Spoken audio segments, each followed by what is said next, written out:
Welcome back to the channel, and today we're in something a bit fruity. This is the 458 Italia. It's a coupe, it's a red Rosso Corsa car with Nero leather interior, carbon race seats, and the carbon driving zone. This car is beautiful. This car is incredible. I honestly urge anyone that can to drive a car like this. The 360 is something, but this is just something else.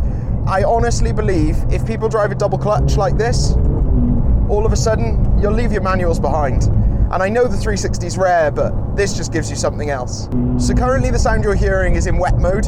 So effectively that's everything on, all the ABS, all the traction, all the steering assists. So obviously what we're gonna do is we're gonna crank it up to sport, and then all of a sudden you get that little bit more sound, gets a little bit firmer, the shifts are a little bit crisper. And then, well, if you're in a car like this, it's gotta be in race. So the double clutch has the ability to be just a normal auto 7-speed, but obviously we've got it in manual.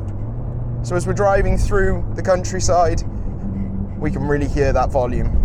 And I think that's the important thing about this car. Obviously, it was designed by Pininfarina and it's seen as the last of a dying art of Ferrari. But the key thing about this car is it's still loud. It's before all the OPF filters came in and made cars mute, really. I mean, that's why these cars, in essence, trade for more than a 488.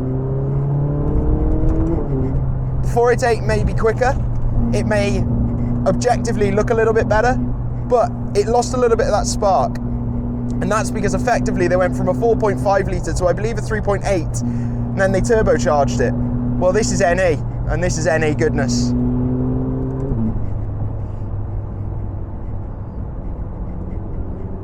The only thing I will say compared to the 360 is this car could lose you your license pretty quickly. And, well, you'd have fun doing it. One of the immense things about the 458 is the ability that within the race mode, the Manettino that you see on the steering wheel, you're actually able to set the mode that you want to drive it in. One of the key things with race is that it actually learns from you. So if you want to drive it aggressively and you want to make cracks and bangs and you want all the noise, well, it learns that. If you want to drive it for efficiency, well, dare I say it would kind of learn that too. But what's the fun in that? So the 458 is a really interesting one because obviously we've looked at the 360 previously, and that was followed up by the 430, and then we had the 430 Scuderia, of course, and then the 458 came along. So in essence, this was a real leap forward. We went from the single clutch F1s to the DCT that's situated in this car, and effectively this car is leaps ahead. A 360 and a 430 is a pretty difficult car to live with every day. So it opens up that question, could you live with one every day? Well, with a 458, well, you can, and you could enjoy the hell out of it.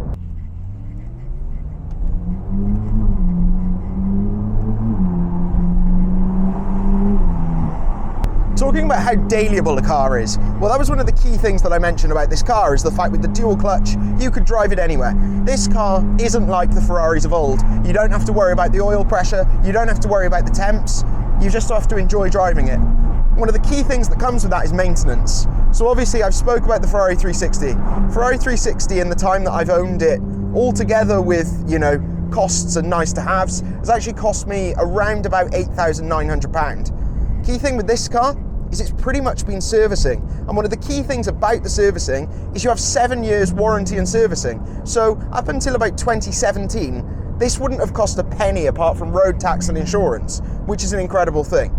And then obviously people are going to want to know, what's the road tax and insurance on something like this? Well, the road tax is just shy of £700, and then you then have insurance, and that actually comes in less than the road tax. That's roughly about £600. So all in all, it's not an expensive car to own. The only question is what happens next year. So in the UK, they've been speaking about re-looking at the road tax situation and making it so that classic cars effectively pay more and more expensive cars pay more. So there could be a big bill next year, but why not focus on now, hey? One of the key things about this car that you will never get over in a video is how light the steering is. As soon as you jump out of any other car into this, there's a bit of a learning curve. You get in and you could quite literally drive this car with 2 fingers. The only thing about that is obviously it's very precise, but could be seen as a bit darty. One of the key things with that, genuinely though, is as soon as you've driven it for 5 minutes, you'll love the steering. It is pinpoint accurate. You can go into a corner with full faith that you'll go round it, and it just feels great. Obviously gone are the days of analog or hydraulic steering, but this electric steering is fantastic.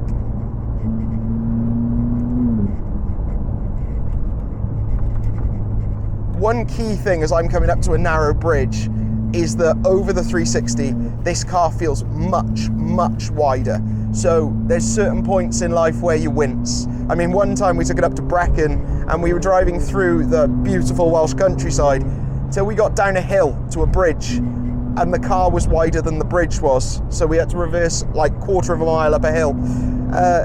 Issues that you wouldn't have in a normal car, but they are worth it. You've just got to do a little bit of extra planning before you head out anywhere.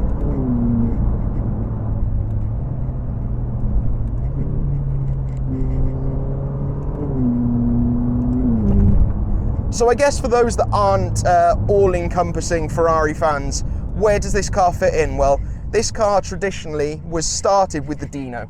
The idea of having a rear mid-engine layout and making that into a sports car opposed to a Grand Tourer.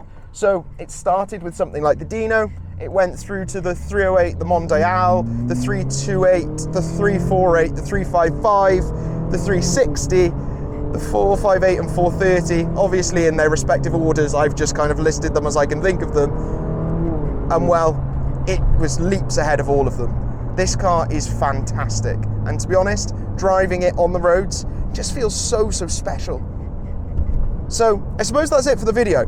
We spoke about spec, we spoke about the car itself, we spoke about the expense of owning a car like this, and well, hopefully you've been able to hear that beautiful V8 soundtrack in the back. So I'm going to leave you to it, and I'm going to enjoy this car for what it is.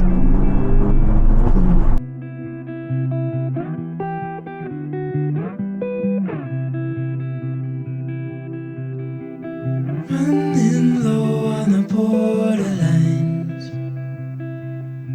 and you tell me that you're doing fine.